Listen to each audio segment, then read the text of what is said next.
Aleluya. Santo, santo, santo. Y digno de suprema alabanza, Padre. Mi alma te bendice, mi alma te alaba, mi alma te exalta, Padre. Gracias por tu misericordia. Gracias por tu bondad. Gracias por tu poder. Aleluya. Gracias por la vida de los discípulos. Padre, bendícelos. Danos espíritu de sabiduría y de revelación en el conocimiento tuyo, Padre. Padre, en el nombre de Jesús. Gracias. Aleluya. Gracias, Padre bendito. Poderoso, glorioso, majestuoso, en el nombre de Jesús. Aleluya. Gracias, Señor. Gracias, bendito. Gracias, Señor Santo. Guíanos esta mañana, Señor. Y enséñanos provechosamente, Padre. Cancelamos todo espíritu inmundo de sopilotes. En el nombre de Jesús. Atamos el pico de esos sopilotes y cortamos las alas de esos sopilotes. En el nombre de Jesús. Señor, y que fluya tu gracia y que fluya tu palabra. En el nombre de Jesucristo de Nazaret. Aleluya. Gracias, Señor.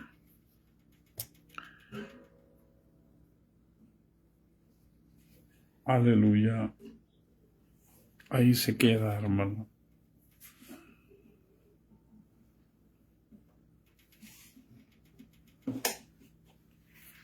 Aleluya, que Dios nos ayude y nos guíe y nos fortalezca. Amén.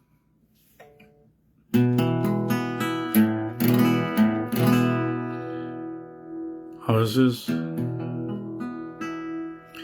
no entendemos.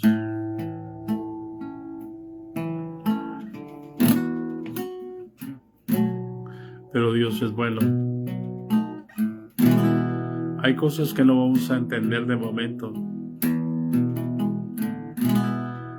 Pero más adelante las vamos a entender.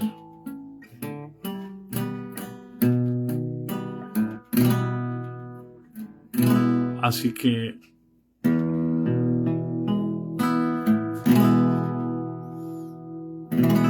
aleluya.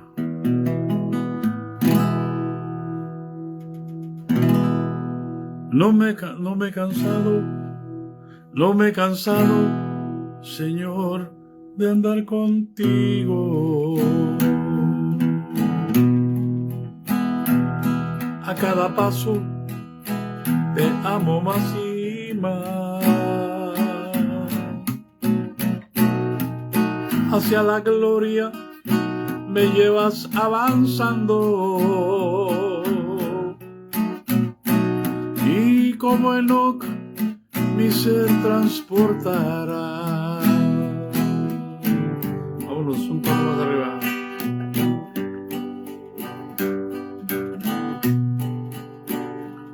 No me he cansado, Señor, de andar contigo. A cada paso te amo más y más.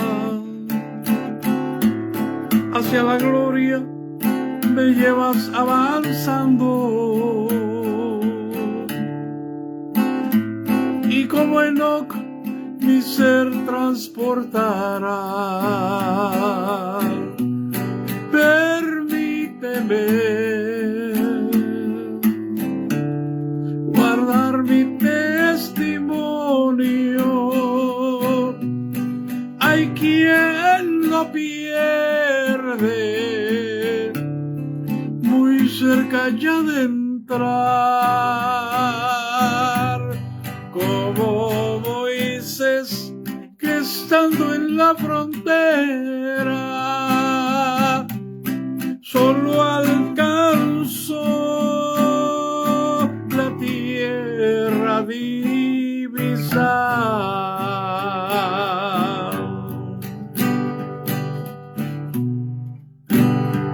No me he cansado, Señor, de andar contigo. A cada paso tu amor me inspira más. Y aunque la senda sea áspera y escabrosa, a cada paso te amo más y más. Permíteme guardar mi testimonio. Hay quien lo pierde muy cerca y al entrar, como Moisés, que estando en la frontera solo alcanzó la tierra divisar.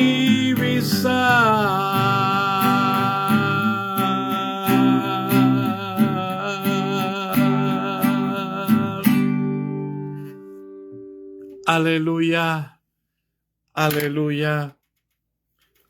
Alabado sea el nombre del Señor, hermanos. Exaltado sea el nombre del Señor. Cuidémonos, hermanos. La Biblia dice, si alguno piensa estar firme, mire que no caiga. Amén, hermanos. Hermano Rodríguez. Amén. Cuidémonos, hermanos.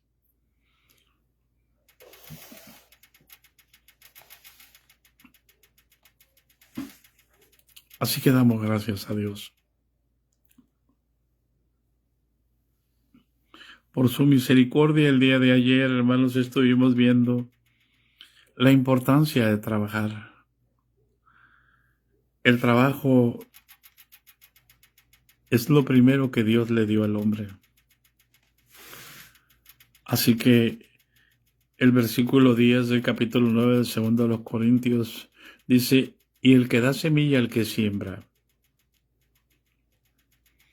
y pan al que come, proveerá y multiplicará vuestra sementera, y aumentará los frutos de vuestra justicia. ¿Por qué? David entendía que todo nosotros le damos a Dios y le damos al prójimo de lo recibido de su mano.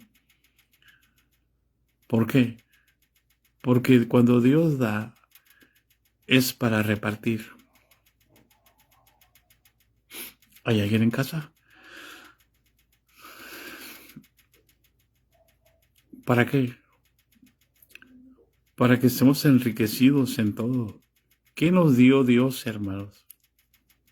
¿Qué es lo que nos dio Dios?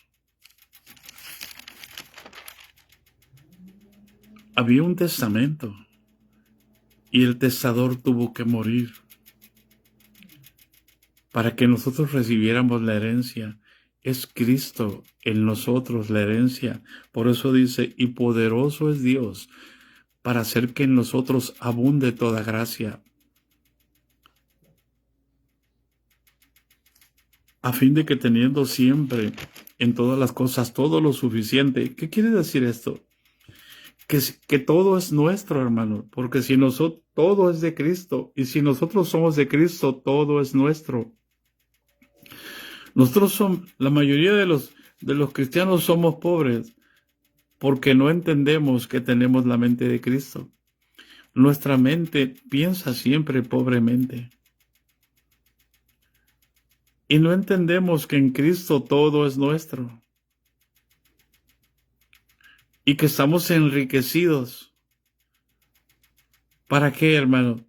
Versículo 11 dice, para que estéis enriquecidos en todo. para toda liberalidad, para que cuando alguien te pida dinero y tú le puedas responder, no tengo oro ni plata, pero lo que tengo te doy. Tú no ocupas dinero, tú no ocupas oro, tú ocupas ser sanado para que te pongas a trabajar.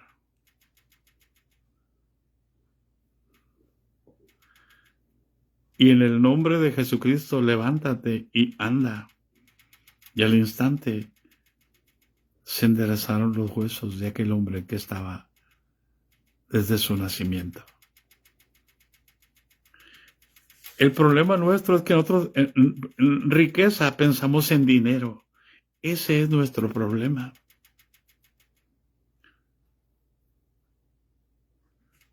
Y raíz de todos los males es el amor al dinero. Pero raíz de toda la bienaventuranza es el amor a Dios.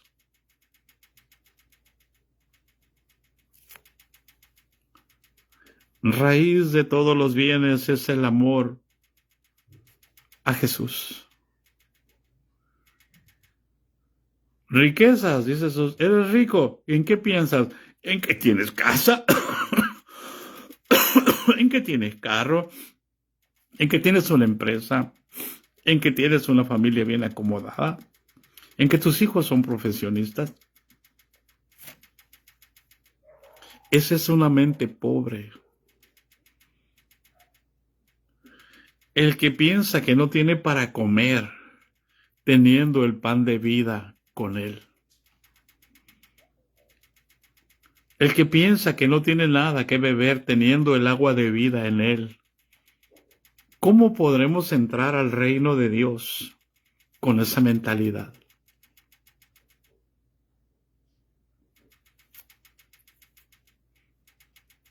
Me temo que como la serpiente con astucia engañó a Eva, nuestros sentidos también sean engañados de una sincera fidelidad a Cristo.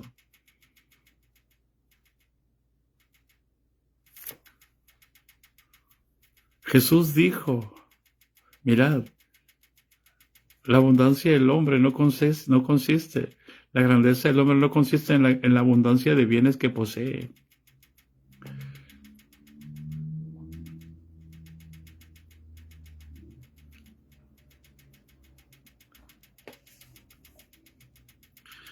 El apóstol Pablo utiliza las ofrendas, pero nos enseña la importancia de que estamos enriquecidos, que Dios es poderoso para hacer que en nosotros abunde toda gracia. Y la gracia no es dinero, hermano. La gracia es Jesús. La verdad es Jesús. Para que estemos enriquecidos en todo, para toda liberalidad.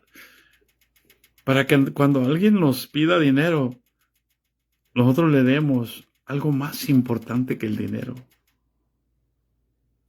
Una probadita de la gracia de Dios que puede liberar a una persona, que puede sanar a una persona, que puede hacer un milagro.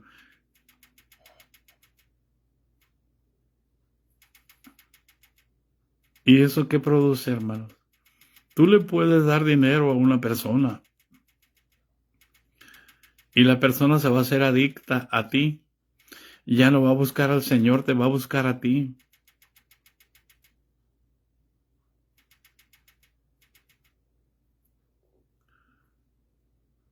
Pero si le das un toque del Señor, la persona se va a dar cuenta que es el Señor, no eres tú. Y tú le vas a decir que es el Señor, no eres tú. Porque no se trata de tener y poseer riquezas, se trata de entender que somos ricos. Porque en el reino de Dios, hermano,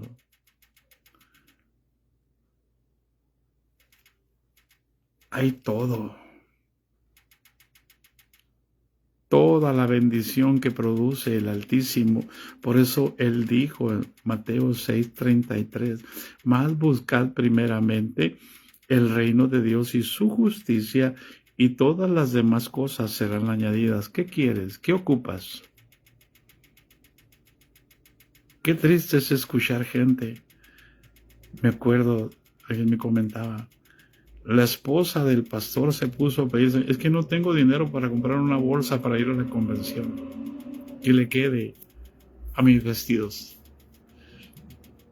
Qué triste es que alguien saque el argumento, es que no tengo carro, hermanos. Qué triste es que alguien saque el argumento, es que no tengo para pagar la luz. Lo que no tiene es vergüenza. Porque la Escritura dice, buscad primeramente el reino de Dios y su justicia.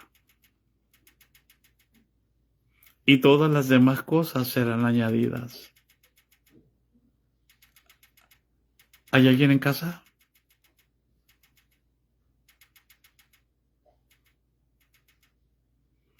¿No dice la Escritura, no he visto justo desamparado, ni su simiente que mendigue pan?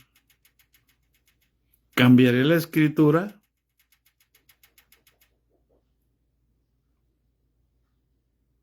¿Por qué si soy rico? ¿Por qué vivo como pobre?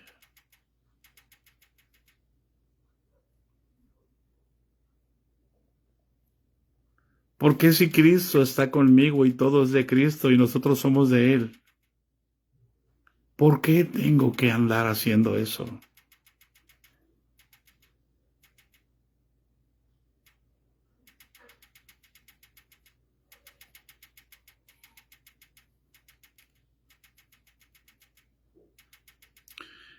Para que estéis enriquecidos en todo, para toda liberalidad, la cual produce por medio de nosotros acción de gracias a Dios.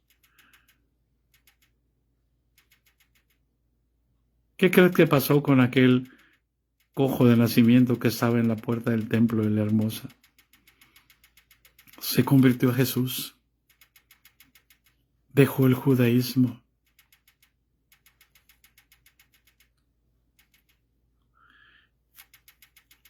Y entonces habla otra vez de la ofrenda, porque la administración de este servicio no solamente suple lo que a los santos falta. Miren, hermano, más que dinero que le haga falta a los santos, ocupan más, en lugar de feria, ocupan fe.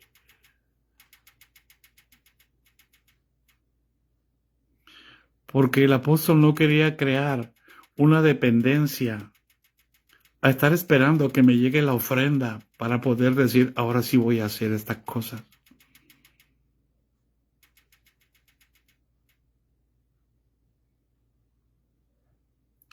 Al apóstol Pablo no le interesaba formar zánganos, al apóstol Pablo le interesaba formar trabajadoras, como las abejas en una colmena. Por eso dice, porque la administración de este servicio no solamente suple lo que a los santos falta, sino también abundan muchas acciones de gracias a Dios. Pero no se pasan esperando a que les llegue otra vez la ofrenda. Porque saben que dando es como recibimos. Y dice, pues por la experiencia de esta administración glorifican a Dios, por la obediencia que profesáis al Evangelio de Cristo. La obediencia que profesáis al Evangelio de Cristo. ¿Cuál es la obediencia al Evangelio? El hacer discípulos.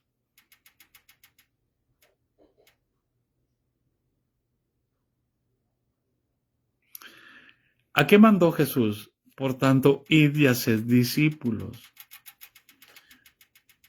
a todas las naciones.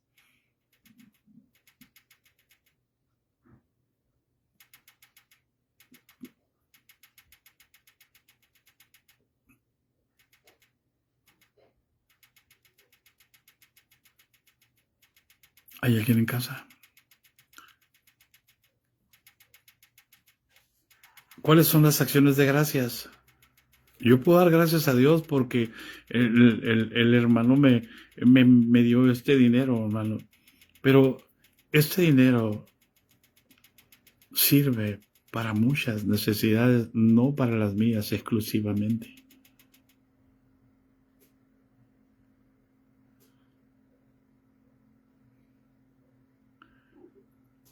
Porque sirven para la extensión del reino de Dios.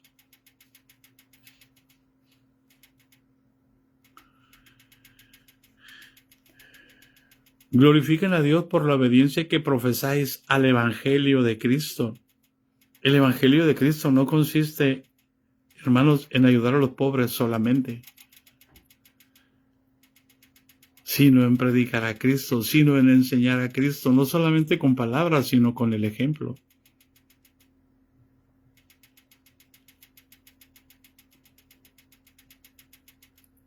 Y dice, aparte de eso, dice, y por la liberalidad de vuestra contribución para ellos y para todos.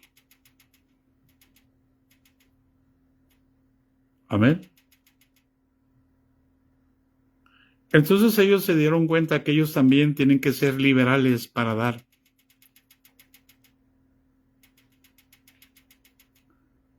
Porque es así como se hacen los discípulos.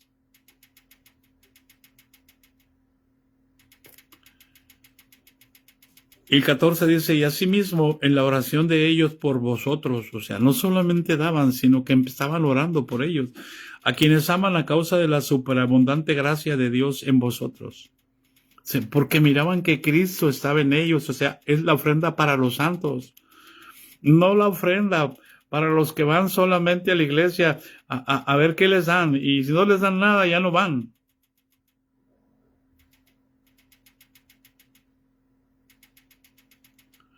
Es la ofrenda para los santos, los que aman a Dios.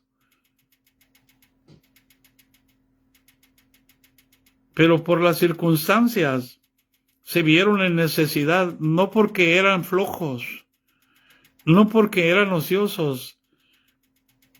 Las primeras ofrendas que se juntaron fue porque vino un hambre allí a Israel, allí en Jerusalén. Y no tenían, no había comida. Entonces los discípulos de afuera sustentaron en lo que tenían la comida. Y no se quedaron ayudándoles toda la vida. Por eso dice, gracias a Dios por su don inefable. ¿Cuál es el don inefable, hermano? El don de dar. Por eso dice, cada uno dé como propuso en su corazón. No con tristeza ni por necesidad, porque Dios ama al dador alegre. Y ahora vamos a pasar al capítulo 10, hermano.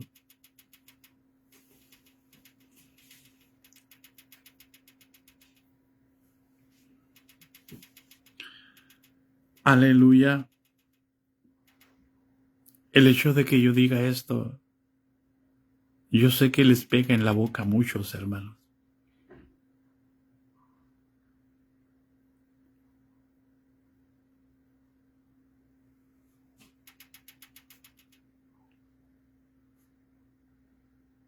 Pero ese es el trabajo de la palabra.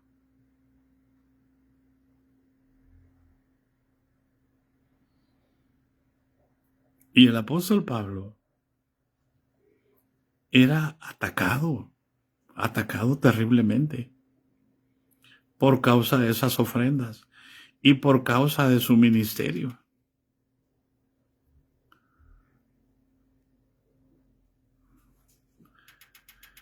Y en el capítulo 10, en el versículo 1, el apóstol Pablo empieza a defender su ministerio.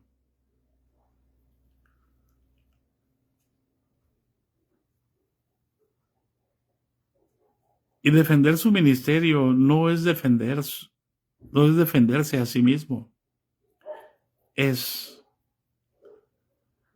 justificar a Dios.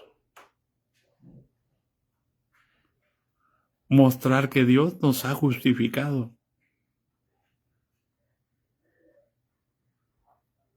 Entregando nuestras vidas a la predicación del Evangelio.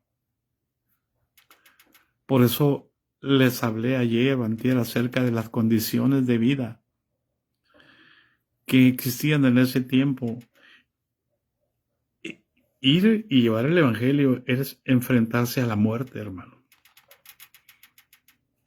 Hoy, ir y llevar el evangelio es enfrentarse a un éxito, a una seguridad, a una fama, a un reconocimiento.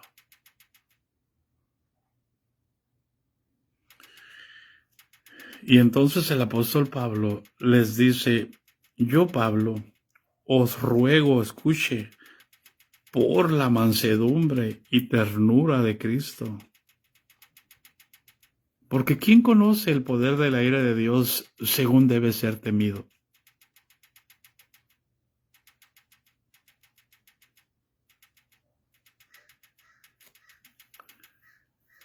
La ira de Dios va a venir en la gran tribulación.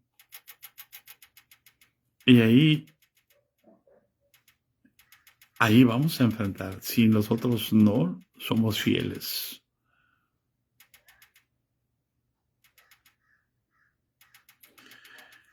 Yo, Pablo, os ruego por la mansedumbre y ternura de Cristo.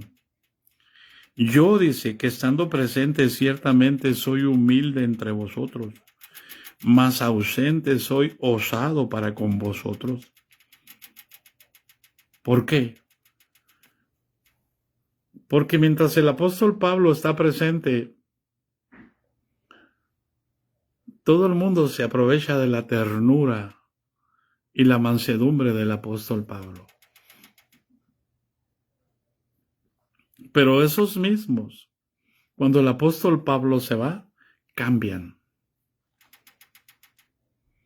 Y es imposible, hermano. Como dice el dicho del mundo, ser monedita de oro para caerles bien a todos. Todos tenemos que saber esto. Que tu liberalidad le va a hacer daño al que no es liberal. No me refiero a liberal en cuanto a libertinaje. Una cosa es libertino y otra cosa es liberal en cuanto a dar. Alguien es tan libertino que puede cambiar de actitud delante de una persona y delante de otra. Cambia. Eso no es ser liberal. Eso es ser libertino. Eso no es agradar a Dios, eso es agradar a los hombres.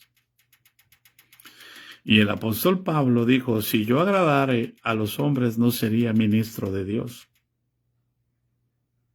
Sería ministro de los hombres. Nosotros somos servidores de los hombres, pero no nos presentamos como señores. Presentamos a Cristo como Señor y nosotros como siervos suyos.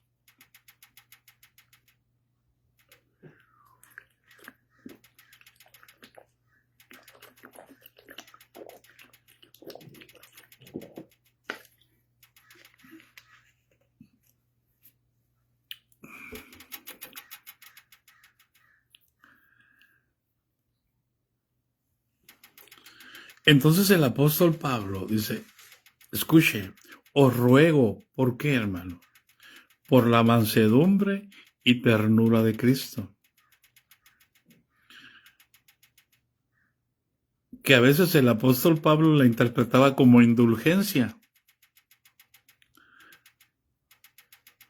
Y dice: yo que estando presente ciertamente soy humilde entre vosotros, mas ausente soy osado con vosotros. ¿Por qué? Porque se da cuenta que los mismos que le lisonjeaban ahora han cambiado la actitud mientras él se iba. Entonces él iba a regresar y entonces les escribe esa carta y les dice: ruego pues que cuando esté presente, cuando haya regresado, no tenga que usar de aquella osadía con la que estoy dispuesto a proceder resueltamente contra algunos que nos tienen como si anduviésemos según la carne. Aló. O sea, el apóstol Pablo se incomodaba. O sea, ¿cómo es posible que sean tan falsos? ¿Cómo es posible que sean tan hipócritas? Y se sigan llamando hermanos.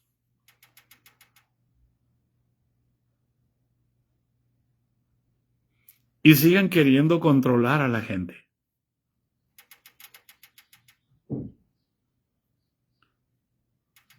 ¿Hay alguien en casa? Pero el apóstol Pablo no le ganaba la ira. Al apóstol Pablo le ganaba el amor, la mansedumbre y la ternura de Cristo para soportarlos.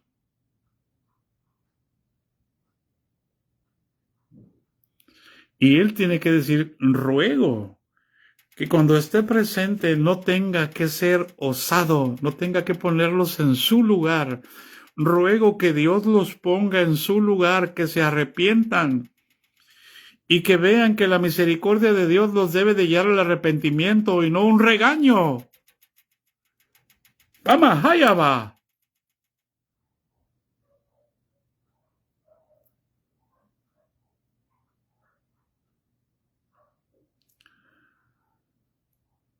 Y ya nos regañan, ya andamos con la colita entre las pies. Ay, hermano, qué duro. Paz de Cristo, hermano. Lo que está rogando por la ternura, la mansedumbre y la ternura de Cristo, para que entiendan que la ternura y la mansedumbre de Cristo, que Cristo no nos trata así, sabiendo que estamos haciendo mal, sabiendo que estamos mintiendo, sabiendo que nos estamos aprovechando del hermano o de la hermana. Todo está delante de Dios, todo está desnudo delante de quien tenemos que dar cuenta, abierto.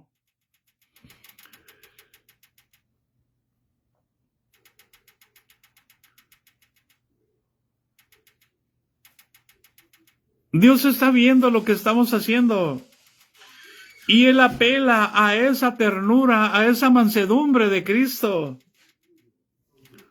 A que no nos azota, a que no nos castiga.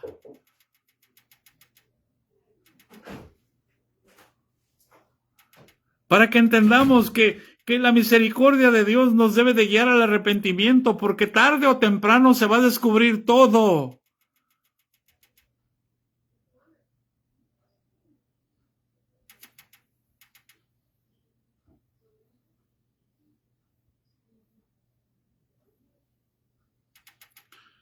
Así es, hermana Elizabeth. Cuando uno les aconseja o les dice algo, piensa que les estamos regañando. Usted lo ha comprobado con sus hijos.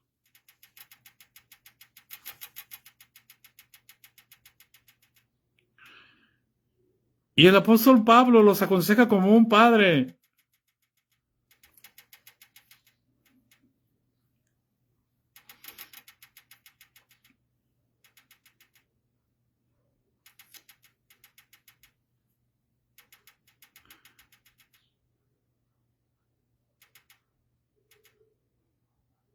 No para hacerlos ver mal, sino para que se den cuenta que Dios tiene misericordia.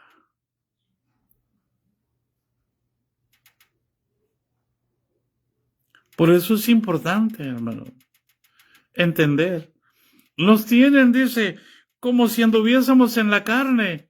Y dice el apóstol Pablo, ¿y quién no anda en la carne? ¿Quién de ustedes es espíritu?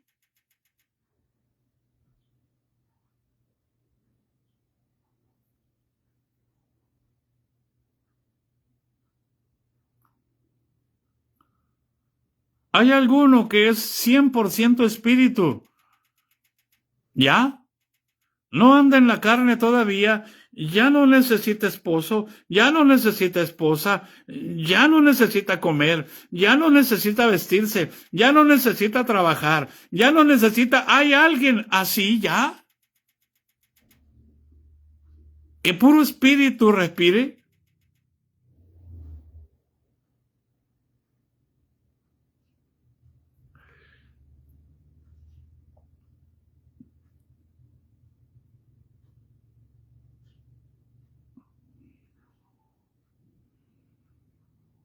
¿Hay alguien en casa? ¿Quién no, hermano? Por eso el apóstol Pablo dijo, con Cristo estoy juntamente crucificado. Un hombre espiritual, sí. Y dice enseguida, y lo que vivo en la carne. ¿Qué? ¿No andaba en la carne? Sí andaba en la carne. Sí tenía necesidad, sí tenía hambre, sí tenía sed, sí tenía necesidad de ropa, sí tenía necesidad de trabajar, sí tenía necesidad. Pero su necesidad principal era la de llevar a Cristo Jesús en su corazón.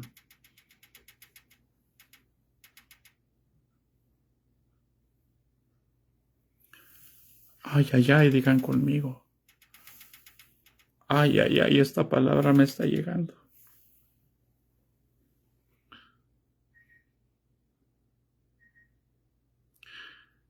Porque somos muy descuidados.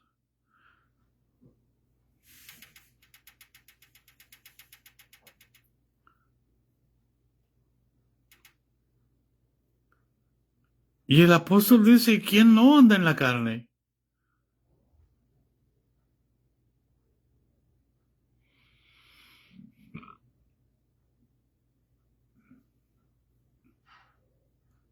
El apóstol decía, yo soy carnal, vendido al pecado porque lo que quiero hacer, el bien que quiero hacer es el mal que hago. ¿Por qué? Porque ando en la carne y quiero hacer el bien diciendo que el hermano así y así y así, cuídate, el hermano resulta que cuando quiero hacer el bien en la carne, estoy haciendo el mal.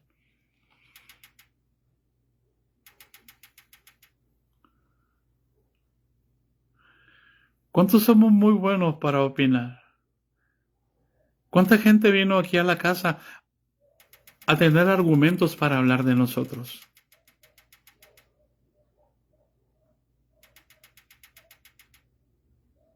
Pero ¿cuánta gente viene aquí a la casa y sale llena del gozo de Dios? ¿Hay alguien en casa?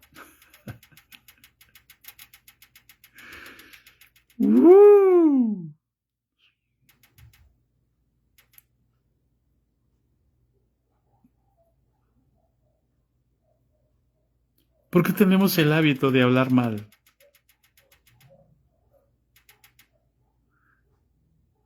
Tratando de hacerlos ver bien nosotros y ellos mal.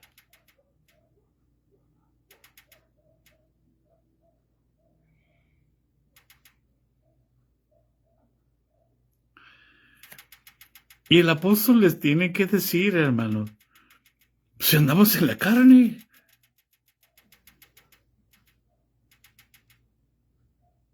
Y dice el versículo 3, pues aunque andamos en la carne, no militamos según la carne.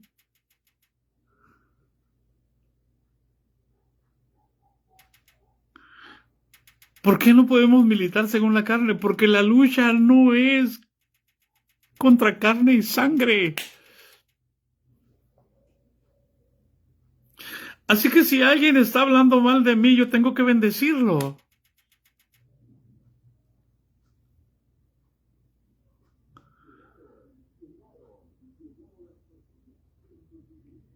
Si alguien me está maldiciendo, tengo que bendecirlo.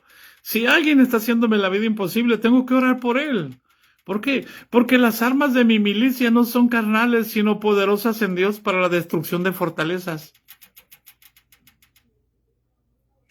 Pero mucho me temo que en la carne queremos corregir las cosas.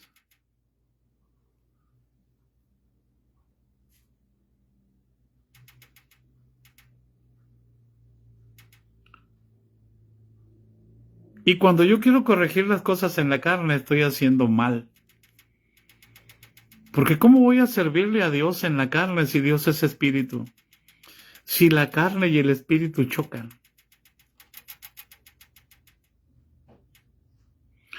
No se trata de mis gustos. No se trata de lo que yo quiero, se trata de lo que Dios quiere. Por eso el apóstol empieza, os ruego, yo Pablo.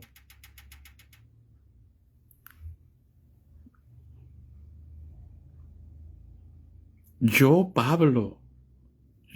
Pablo, no, me dijo Juan, no, es que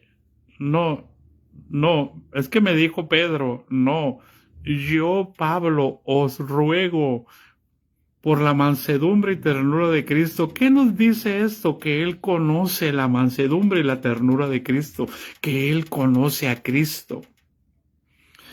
Pero cuando alguien habla, ¿ves al hermano Guadalupe lo que está diciendo y lo que está haciendo?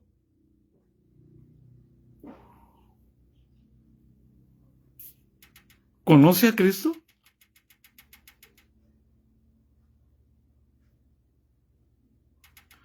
Eso demuestra que no conoce a Cristo.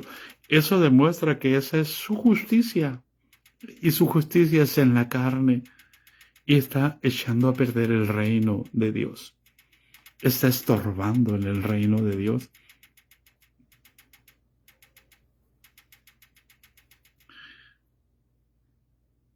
Siempre que haya cosas en las que tú diverjas,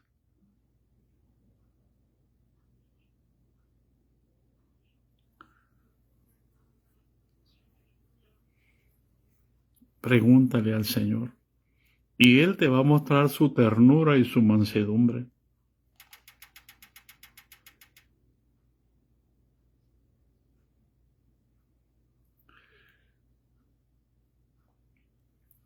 Porque andamos en la carne. Pero yo tengo que tener cuidado de no militar según la carne. ¿Qué militar? Es decir, que estamos formando parte de un ejército.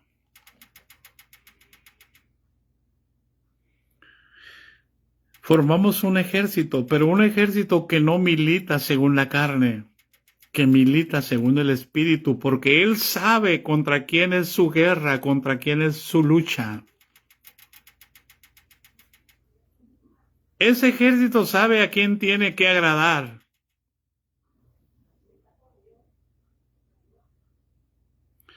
Ese ejército sabe a quién tiene que defender.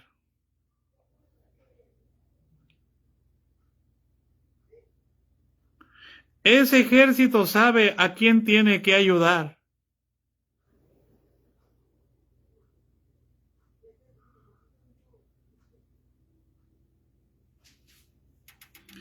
Porque sabe que las armas que tiene ese ejército son poderosas en Dios, no en él. Por eso el apóstol dice, os ruego por la mansedumbre y ternura de Cristo. Las armas de Dios para vencernos a nosotros son la mansedumbre y la ternura, que no nos azota, que nos da la oportunidad de reconocer nuestro error y nuestra falta, que no es la ira de Dios la que viene. ¿Cómo nos hace falta? Estamos en una iglesia legalista, que si no haces esto, te vas a ir al infierno. Que si no haces esto otro, te vas a ir al infierno. ¿Cómo nos hace falta conocer las armas de Cristo? ¿Cómo nos hace falta conocer San Juan 3:16? De tal manera amó Dios al mundo. ¿Cómo nos hace falta conocer el amor y la mansedumbre, la ternura y la mansedumbre que son parte del amor de Jesús, de Dios? Porque esas armas son poderosas, hermanos, en Dios, no en la carne. Hay quienes tratan con mucha mansedumbre y con mucha ternura. Ay, hermano, vente.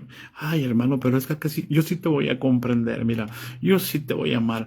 Cuéntame, ¿qué te pasa, hermano? Eso se llama manipulación. Eso es obra del diablo. Eso se llama chantaje. Si alguien te va a comprender, se llama Jesús de Nazaret. Si alguien te va a perdonar, se llama Jesús de Nazaret. Si alguien te va a mostrar el amor, se llama Jesús de Nazaret. Si alguien te va a tener paciencia, se llama Jesús de Nazaret. Si alguien va a ser tierno contigo, si alguien va a ser manso contigo y te va a soportar, se llama Jesús de Nazaret.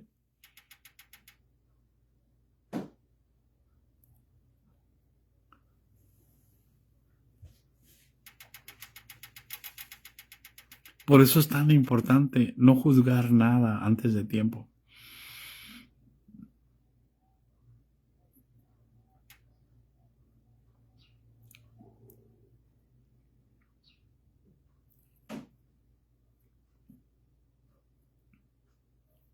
A veces uno se cansa porque ve lo mismo y lo mismo y la gente no quiere cambiar. Pero ¿por qué me canso? Si el que los va a cambiar es Dios.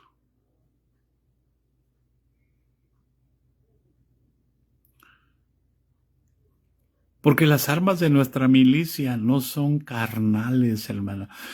Hermano, hermana, sino poderosas en Dios. ¿Para qué, hermano? Para destrucción de fortalezas. ¿Y dónde están las fortalezas? Aquí en la mente. ¿Qué les decía ahorita? Somos pobres porque no entendemos que tenemos la mente de Cristo. Y nos rebajamos ante los demás porque no entendemos que tenemos la mente de Cristo.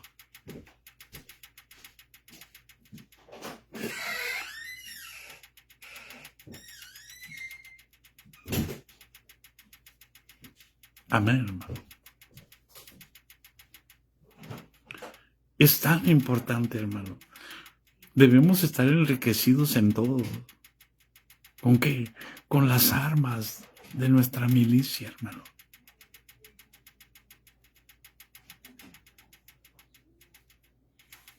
¿Se acuerdan?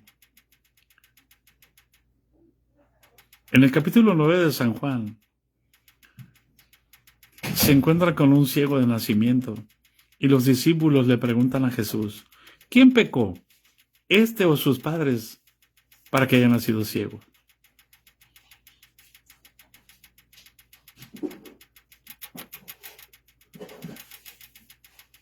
Y cuando en el capítulo 3 o 4 llegan al pórtico de Salomón y se encuentran aquel cojo de nacimiento, ya no se preguntan, ¿quién pecó, este o sus padres? Simplemente le dicen, lo que tengo te doy, en el nombre de Jesucristo, levántate y anda.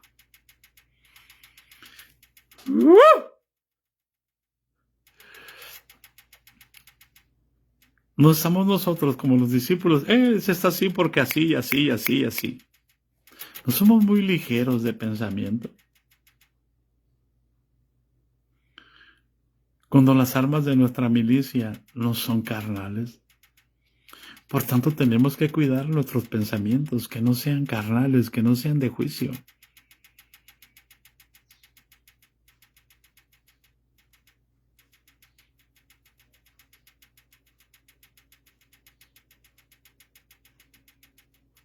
¿Hay alguien en casa? Bendito Dios que ya se acabó el tiempo. Las armas de nuestra milicia no son carnales, sino poderosas en Dios. Y si Cristo está en nosotros, son poderosas también en nosotros, en el Espíritu. Por eso el apóstol se pasa todas las cartas gritándonos, andad en el Espíritu y no satisfagáis los deseos de la carne. ¿Hay alguien en casa?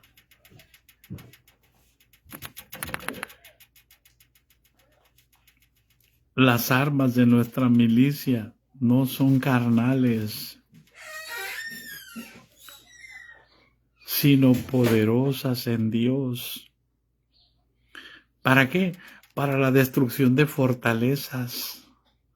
Esas fortalezas las levantamos en la mente. No es que a mí Dios no me oye. ¿Por qué? ¿Por qué levantaste esa fortaleza?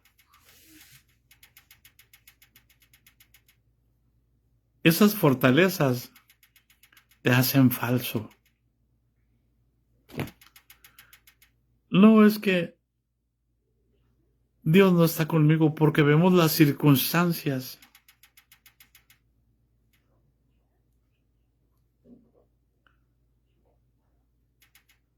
Escuchamos un mensaje y se nos prende el entendimiento y de pronto escuchamos otro mensaje y dice, no,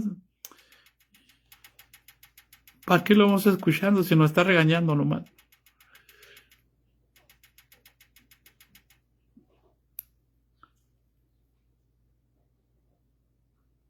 Son poderosas en Dios para la destrucción de fortalezas. Esas fortalezas son mentales. Los sabios les llaman paradigmas, esquemas de pensamiento, que hacen que bloqueen el accionar del espíritu en mi mente humana, en mi mente carnal. Cuando la Escritura dice que el que se une al Espíritu, que el que se une al Señor, un espíritu es con Él. Y si somos un espíritu con el Señor, entonces la mente de Cristo, hermanos, también es una con nuestra mente. Entonces yo tengo que renunciar a mi mente para dejar que Dios ponga en mi mente sus pensamientos. Y cuando Dios pone en mi mente sus pensamientos, podemos llegar ante aquel cojo de nacimiento y decirle, no tengo oro ni plata, pero lo que tú necesitas no es oro ni plata. Necesitas un milagro, recíbelo en el nombre de Jesús. Inmediatamente las fortalezas mentales que estaban en ese cojo desaparecieron. En toda su vida sin poder caminar es que yo no puedo caminar. Para que entiendas la importancia, hermano, aquel hombre de la mano seca, aquella mujer jorobada de 18 años en el templo.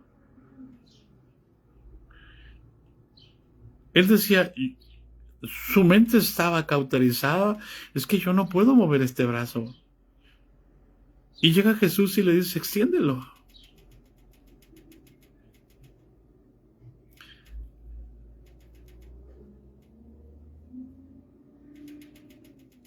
Extiéndelo. Y aquel hombre extiende la mano. Y llega ante aquella mujer que tenía 18 años y ella tu vida jorobada sin poder levantar la cara. Le dice, enderézate. Y la mujer se endereza. Y sus paradigmas y sus fortalezas mentales, ¿dónde quedaron? Tú le puedes dar dinero a alguien, pero hace una fortaleza mental. Ah, es que me pueden dar, me tienen que dar. Y si no, no hago esto, si no me dan. Se crea una fortaleza mental que no se puede. No se puede derribar.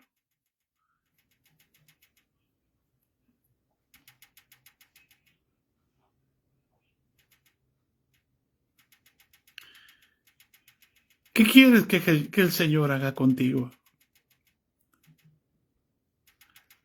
Las armas de la milicia son las armas del Espíritu. Y en el capítulo 6 de Efesios nos habla de la armadura de Dios. Pero también nos habla de una espada, de un escudo.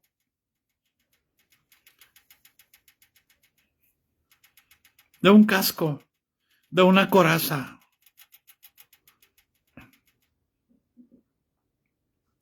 Y Y el casco nos dice, el yelmo, cubre tu mente. Y la coraza nos dice, cubre tu corazón, sobre toda cosa guardada, guarda tu corazón. Y el escudo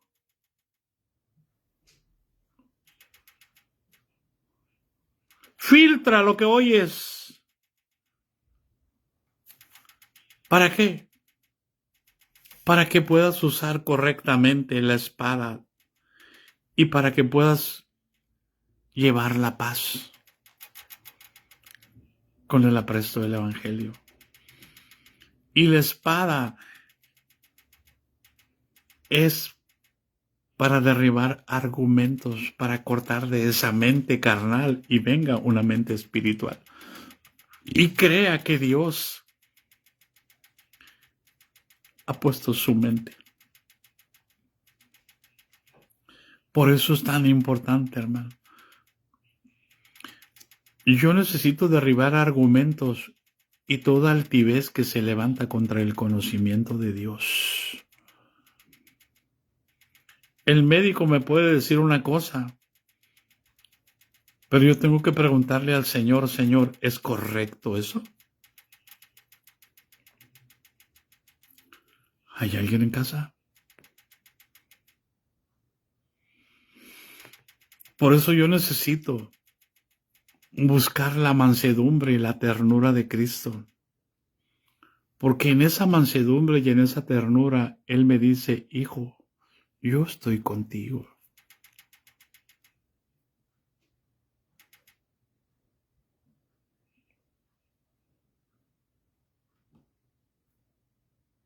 Es la presencia de Dios la que quita todo lo que estorba. Ahora voy a terminar con esto porque ya se me acabó el tiempo. Cuando Jesús llegó a Jericó, estaba un cobrador de impuestos llamado Zaqueo chaparrito, pequeño de estatura, y se sube al sicómoro para ver quién era Jesús.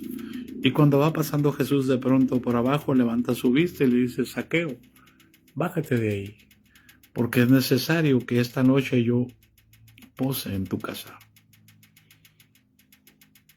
Y aquí el hombre se bajó y inmediatamente encargó su puesto y se fue a preparar todo en su casa. Llega Jesús y empieza la cena. Y de pronto aquel hombre se pone de pie, sin que Jesús le diga una palabra.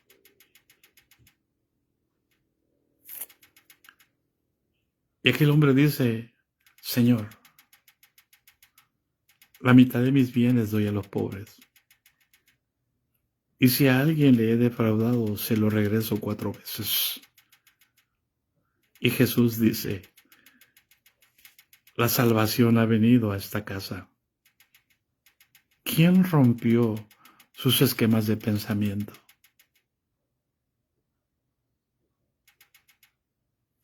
La mansedumbre y la ternura de Cristo, que no lo acusó, que no le dijo que era un perverso, un estafador, un cobrador de impuestos de su propio pueblo. Cuando el Señor metió su espíritu en mí, no me dijo, a ti no, tú eres un adúltero, tú eres un borracho, tú eres esto otro, y esto otro, y esto otro, y esto otro. No me dijo, simplemente metió su espíritu y cambió mi forma de pensar. Jamás volví a una cantina y a un cabaret. ¿Hay alguien en casa?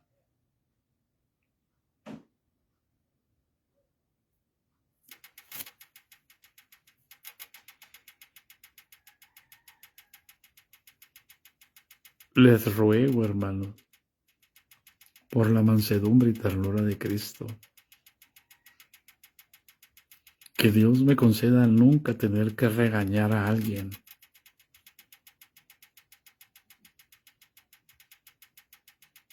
sino al contrario, ver que usan sus armas legítimamente,